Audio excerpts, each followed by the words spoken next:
आज हम इस वीडियो में जानेंगे कि हम स्पीयरमैन्स रैंक कोरिलेशन कोफिशिएंट जो है वो कैसे फाइंड आउट कर सकते हैं। तो स्पीयरमैन्स रैंक कोरिलेशन कोफिशिएंट फाइंड करने के लिए सबसे पहले जो हमें डेटा दिया है हम उसको नोट डाउन कर लेते हैं कॉलम के फॉर्म में। तो सबसे पहले डेटा है 10, 6, 9, 12, 8। वाई को भी लिख लेते हैं 8, 7, 5, 6, 9।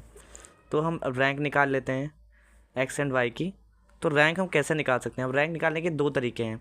या तो हम जो रैंक है वो असेंडिंग ऑर्डर में लिख लें या फिर हम डिसेंडिंग ऑर्डर, हम दोनों से कर सकते हैं। तो हम असेंडिंग ऑर्डर में करेंगे, यानी सबसे पहले जो स्मॉलेस्ट रैंक होगी उसको नोट डाउन करेंगे। तो यहाँ पे हमें जो इस डेटा है इसमें सबसे छोटी जो वैल्यू है कौन सी दिख रही है? 6। तो 6 को हम रैंक दे देंगे 1।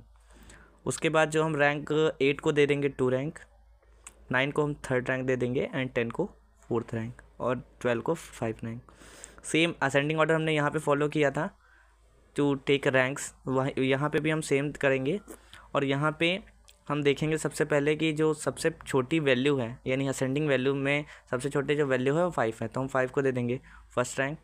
सेकेंड रैंक हम दे देंगे 6 को, थर्ड रैंक हम दे देंगे 7th को, फोर्थ को हम दे देंगे 8th रैंक एंड 9 को हम दे देंगे 5th रैंक। अब चलिए हम इनका डिफरेंस निकाल लेते हैं।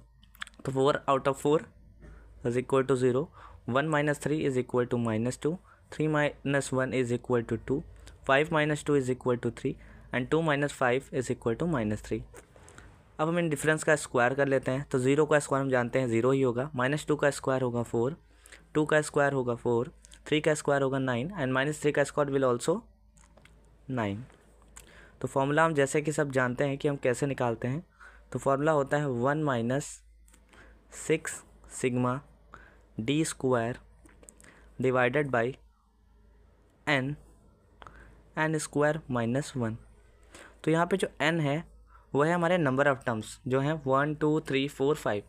तो n की वैल्यू है 5 और सिग्मा डी स्क्वायर की वैल्यू हम जानते ही हैं, हमने क्या फाइंड आउट की है, फाइंड आउट कर लेते हैं। तो 9 + 9 18, 22, 26। तो यानी सिग्मा डी स्क्वायर की वैल्यू आ गई 26। ठीक है, तो चलिए हम इसको पुट आउट करते हैं फॉर्मूले के अंदर। 1 minus 6 sigma D square 26 divided by n is 5, n square is equal to 25 minus 1।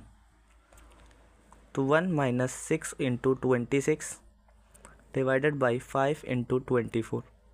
तो 6 1 ज़ा 6, 6 4 ज़ा 24, 2 1 ज़ा 2 13 एंड 2 टाइम्स।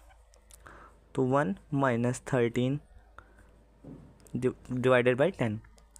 तो 1 माइनस 1.3 इज इक्वल टू 0.3। तो हमारा जो रैंक कोफिशिएंट आ गया वो है 0.3 और यही हमारा आंसर है। तो उम्मीद करता हूँ ये क्वेश्चन आपको समझ में आया होगा। अगर आपको कोई भी डाउट होता है तो आप कमेंट में मेंशन कर सकते हैं। Thank you.